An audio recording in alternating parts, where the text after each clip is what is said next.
भगवती चरण वर्मा का एक उपन्यास है युवराज चूंडा। हमारे एक लिसनर ने इससे जुड़े कुछ लेख भेजे और कहा कि इस पे बात की जाए। हम्म। ऊपर ऊपर से तो ये एक ऐतिहासिक कहानी लगती है, राजा रानी सिंहासन त्याग। लेकिन जब आप इसमें उतरते हैं तो एक सवाल दिमाग में घूमने लगता है। हम्म। किसी इंसान के लिए उसकी इज्जत, उसका आत्मसम्मान एक पूरे साम्राज्य से ज्यादा कीमती कैसे हो सकता है? और यही सवाल इस कहानी की जान है। जैसा कि हमें भेजे के लेखों में भी बार बार कहा गया है, ये चूंडा और किसी राजकुमारी की प्रेम कहानी नहीं है। न ही ये पिता पुत्र के बीच के किसी सीधे साधे त्याग की कहानी है। ये ये चूंडा और उसके अपने स्वाभिमान के बीच की लड़ाई की कहानी है। एक ऐसी लड़ाई जिसमें वो सब कुछ हार कर भी जीत जाता है। ठीक है, तो इस लड़ाई को समझने के लिए पहले मैदान के खिलाड़ियों को जान लेते हैं। कौन कौन है इस खेल में? सबसे बड़े खिलाड़ी तो खुद युवराज चूंडा हैं, मेवाड़ के होने वाले राणा। और उपन्यास में उन्हें सिर्फ वीर नहीं कहा गया, बल्कि लिखा है दुनिया का सबसे खूबसूरत, सबसे उदार राजपूत। मतलब वो हर तरह से परफेक्ट हैं। और उनके सामने है उनके पिता, राणा लाखा। उम्र हो चली है, लेकिन जैसा स्रोत बताते हैं, आंखों में वो शाही आग अभी भी है। एक अनुभवी शासक, लेकिन दिल के किसी कोने में शायद कुछ कुछ ख्वाहिशें बाकी रह गई हैं। बिल्कुल। और फिर दो महिला पात्र हैं जो कहानी को पूरी तरह पलट देती हैं। एक है मारवाड़ की राजकुमारी रुक्मिणी, जिनके आने से कहानी में एक भूचाल सा आ जाता है। और दूसरी है हंसाबाई, चित्तौड़ के एक साधारण राजपूत लड़की जो चूंडा की प्रेमिका है। वो सिर्फ प्रेमिका नहीं, बल्कि चूंडा की जमीर की आवाज बनकर उभरती हैं। तो मंच तैयार है। कहानी शुरू होती है लगभग 1417 में चित्तौड़ के किले में। माहौल एकदम जश्न का। हाँ, जश्न का। ढोल नगाड़े बज रहे हैं। वजह, युवराज चूंडा ने दिल्ली के सुल्तान की फौज को धूल चटाई है। हवा में एक ही नारा गूंज रहा है, चूंडा ही सिंहासन का अधिकारी है। सब कुछ इतना परफेक्ट लग रहा है कि यकीन हो जाता है कि अब कुछ गड़बड़ होने वाली है। बिल्कुल। और ये भरोसा तब और पक्का हो जाता है जब खुद राणा लाखा भरे दरबार में गर्व से फूलकर ऐलान करते हैं। वो कहते हैं कि उनका सबसे बड़ा बेटा चूंडा ही उनका उत्तराधिकारी होगा। उस वक्त मेवाड़ का भविष्य एकदम सुनहरा और सुरक्षित नजर आता है। पिता पुत्र में सम्मान भी है, प्यार भी है। और इसी सुनहरे माहौल में एंट्री होती है मारवाड़ के राव रणमल की। वो अपनी बेटी रुक्मिणी के विवाह का प्रस्ताव लेकर आए हैं। अब ये सिर्फ एक शादी का रिश्ता नहीं था, है ना? उस समय मेवाड़ और मारवाड़ के बीच के समीकरण क्या थे? ये बहुत अच्छा सवाल है, क्योंकि ये कहानी का एक जरूरी हिस्सा है। ये एक रणनीतिक गठबंधन था। दिल्ली सल्तनत का खतरा दोनों बड़े राजपूत राज्यों पर मंडरा रहा था। तो इस रिश्ते का मकसद था एक मजबूत राजपूत संघ बनाना जो दिल्ली को टक्कर दे सके। और ये रिश्ता तय हुआ था युवराज चुंडा के लिए। अच्छा, तो ये सिर्फ एक शादी नहीं, मेवाड़ के भविष्य की सुरक्षा की गारंटी भी थी। हाँ बिल्कुल। यानी सब कुछ योजना के हिसाब से चल रहा था। लेकिन फिर वो एक लम्हा आता है जो मेवाड़ का इतिहास बदल देता है। राणा लाखा की नजर राजकुमारी रुक्मिणी पर पड़ती है। उपन्यास कहता है, बस एक झलक, और उस एक झलक में बूढ़े राणा का दिल फिसल जाता है। उनका वो मोह इतना गहरा होता है कि वो राजधर्म, वचन, राजनीतिक जरूरतें सब सब भूल जाते हैं। वो एक राजा की तरह नहीं, बल्कि एक आम इंसान की तरह सोचने लगते हैं जिसकी कोई इच्छा अधूरी रह गई हो। और इसी मोह में वो अपने बेटे चुंडा को बुलाते हैं। और जो वो कहते हैं वो सोचकर भी अजीब लगता है। एक पिता अपने बेटे से, अपने वारिस से कहता है, बेटा तुम युवराज हो, तुम्हें बहुत कुछ त्याग करना पड़ता है, ये शादी मैं करूंगा। एक मिनट, मतलब ये क्या था? क्या ये एक आदेश था या एक तरह की भावनात्मक ब्लैकमेलिंग? उपन्यास इसे एक पिता के स्वार्थ के तौर पर दिखाता है। ये कहानी का पहला और सबसे बड़ा मोड़ है। राणा लाखा ने सीधे सीधे अपने बेटे से उसका भविष्य ही नहीं, बल्कि मेवाड़ की राजनीतिक स्थिरता भी दांव पर लगा दी थी। स्रोत बताते हैं कि चूंडा की आंखों में गुस्सा तो आया, आखिर वो इंसानी थे, लेकिन उस गुस्से पर राजपूत बेटे का वो संस्कार हावी हो गया कि पिता की इच्छा अंतिम होती है। और वो सिर झुकाकर सिर्फ इतना कहता है, जैसी आपकी आज्ञा पिताजी। उस एक लाइन में कितना कुछ दब गया होगा, अपमान, गुस्सा, दिल टूटने का दर्द। बिल्कुल। लेकिन कहानी यहाँ खत्म नहीं होती। इस शादी के साथ राव रणमल एक शर्त रख देते हैं। वो कहते हैं कि ठीक है, आप मेरी बेटी से शादी कर लीजिए, लेकिन मेवाड़ का अगला राणा मेरी बेटी का बेटा ही बनेगा। तो चूंडा ने अपने पिता के लिए जो अपमान सहा, वो भी काफी नहीं था। अब इस शर्त ने तो उनके भविष्य पर आखिरी कील ठोक दी। उनसे उनका जन्म सिद्ध अधिकार भी छीन लिया गया। हाँ, और अब दरबार में कानाफूसी शुरू हो जाती है। जो लोग कल तक युवराज चूंडा की जय के नारे लगा रहे थे, वो अब फुसफुसा रहे हैं। बेचारे चूंडा को ठग लिया गया। ये अपमान शायद सबसे बड़ा था। एक युवराज का, एक विजेता का इस तरह से असहाय हो जाना, ये टूटने के लिए काफी है। और स्रोत बताते हैं कि चूंडा टूट भी जाते हैं। एक रात वो अपने घोड़े चैतक को लेकर किले की सबसे ऊंची दीवार पर पहुंच जाते हैं। नीचे गहरी खाई, और वो आत्महत्या करने के लिए अपनी तलवार निकाल लेते हैं।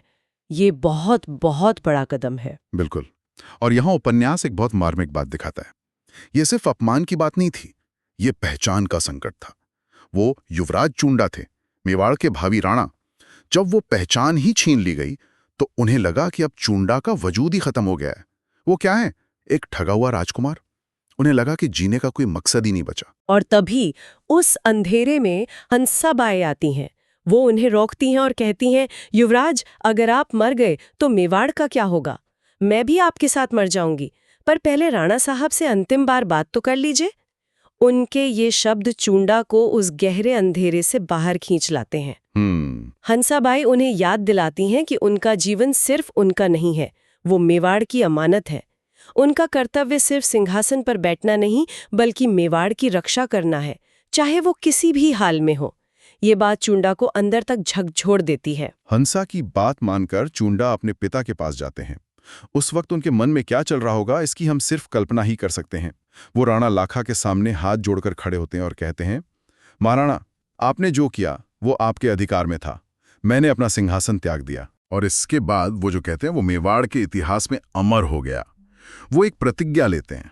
वो कहते हैं, जब तक मेवाड़ का कोई राणा जीवित है, चूंडा कभी मुकुट नहीं पहनेगा और न ही कभी चित्तौड़ की धरती पर पैर रखेगा। मैं मेवाड़ की रक्षा करूंगा, लेकिन बाहर से। इसे एक तरह की भीष्म प्रतिज्ञा भी कहा गया है। महाभारत के भीष्म ने भी अपने पिता की इच्छा के लिए सिंहासन और विवाह दोनों का त्याग कर दिया था। हाँ, और उपन्यास इस तुलना को बहुत खूबसूरती से सामने लाता है। लेकिन एक बहुत बड़ा फर्क है। भीष्म ने हस्तिनापुर में रहकर राजकाज में शामिल होकर राज्य की सेवा की। चूंडा ने तो चित्तौड़ की धरती पर पैर न रखने की कसम खाई थी। उनका त्याग एक कदम और भी आगे था। उन्होंने खुद को अपनी मातृभूमि से ही निर्वासित कर लिया था। ये सुनकर राणा लाखा की आंखों में आंसू आ जाते हैं। शायद उन्हें अपनी गलती का एहसास होता है, पर अब बहुत देर हो चुकी थी। उसी रात चूंडा हमेशा के लिए चित्तौड़ छोड़कर चले जाते हैं और वो मंडोर जाकर अकेले रहने लगते हैं। एक युवराज जो एक विशाल साम्राज्य का मालिक बनने वाला था, अब एक गुमनाम निर्वासित जीवन जी रहा था। लेकिन यहाँ एक बात मुझे समझ नहीं आई। चूंडा ने सब कुछ त्याग दिया, पर फिर भी वो मेवाड़ के लिए लड़ते रहे, वो भी गुमनाम रहकर। कोई इंसान ऐसा क्यों करेगा? नाम और पहचान की इच्छा तो स्वाभाविक होती है। यही चूंडा के चरित्र की खासियत है, जैसा उपन्यास दिखाता है। उनकी प्रतिज्ञा के दो हिस्से थे। पहला, सिंहासन त्यागना, और दूसरा, मेवाड़ की रक्षा करना। उन्होंने अपनी पहचान को अपने कर्तव्य से पूरी तरह अलग कर दिया था। जब भी दिल्ली या गुजरात से मेवाड़ पर कोई हमला होता, चूंडा अपनी छोटी सी सेना लेकर आते, दुश्मन को हराते और बिना किसी को बताए, बिना किसी से मिले, अंधेरे में गायब हो जाते। मतलब कोई उन्हें पहचानता भी नहीं था? कोई नहीं। लोग हैरान होते थे कि ये कौन है जो हर बार संकट के समय आकर मेवाड़ को बचाता है। जब कोई उनके सैनिकों से पूछता तो वो बस इतना कहते, हमें नहीं पता, बस एक सफेद घोड़े वाला राजपूत है। उन्होंने अपने नाम तक का मोह छोड़ दिया था। उनका काम मेवाड़ के लिए था, अपने नाम के लिए नहीं। ये तो त्याग की भी हद है। मतलब आप किसी के लिए अपनी जान दांव पर लगा रहे हैं और उसे पता भी नहीं चलने दे रहे हैं कि आप कौन हैं। बिल्कुल। उन्होंने ये साबित कर दिया कि मेवाड़ की सेवा करने के लिए सिंहासन पर बैठना जरूरी नहीं है। आप एक गुमनाम सैनिक बनकर भी अपनी धरती का कर्ज चुका सकते हैं। कहानी के आखिरी हिस्से में हम देखते हैं कि जब राणा लाखा अपनी मृत्यु शैया पर है तो उन्हें अपनी गलती का गहरा एहसास होता है। वो चूंडा को बुलाते हैं और बस इतना कह पाते हैं, चूंडा, मुझे माफ कर दो, आजा बेटा। चूंडा अपने पिता के आखिरी समय में आते हैं, लेकिन अपनी प्रतिज्ञा नहीं तोड़ते। वो चित्तौड़ की सीमा के बाहर खड़े रहते हैं और वहीं से दूर से ही पिता के पैर छूते हैं। वो किले के अंदर कदम नहीं रखते। वो अपने वचन पर उस भावुक पल में भी टिके रहते हैं। और राणा लाखा की मृत्यु के बाद चूंडा भी अपने जीवन का अंत करने का फैसला करते हैं।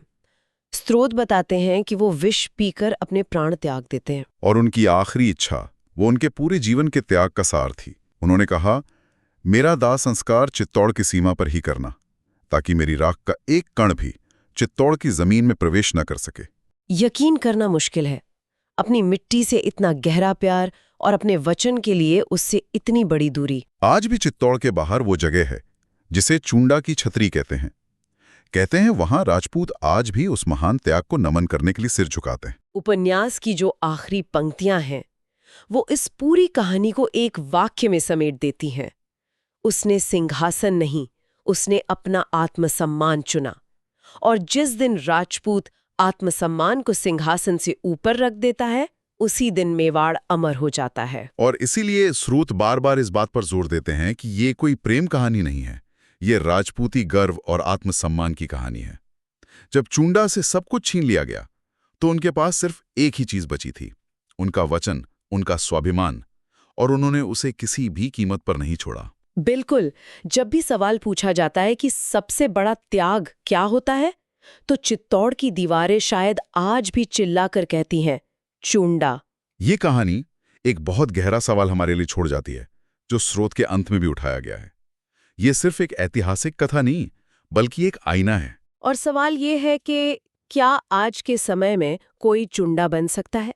क्या हम अपने सिद्धांतों, अपने वचन के लिए इतनी बड़ी कीमत चुकाने को तैयार हैं? या हम सब कहीं न कहीं परिस्थितियों और अपने मोह के आगे झुककर राणा लाखा ही बनकर रह गए हैं? इस विचार के साथ आज की ये चर्चा यहीं खत्म करते हैं।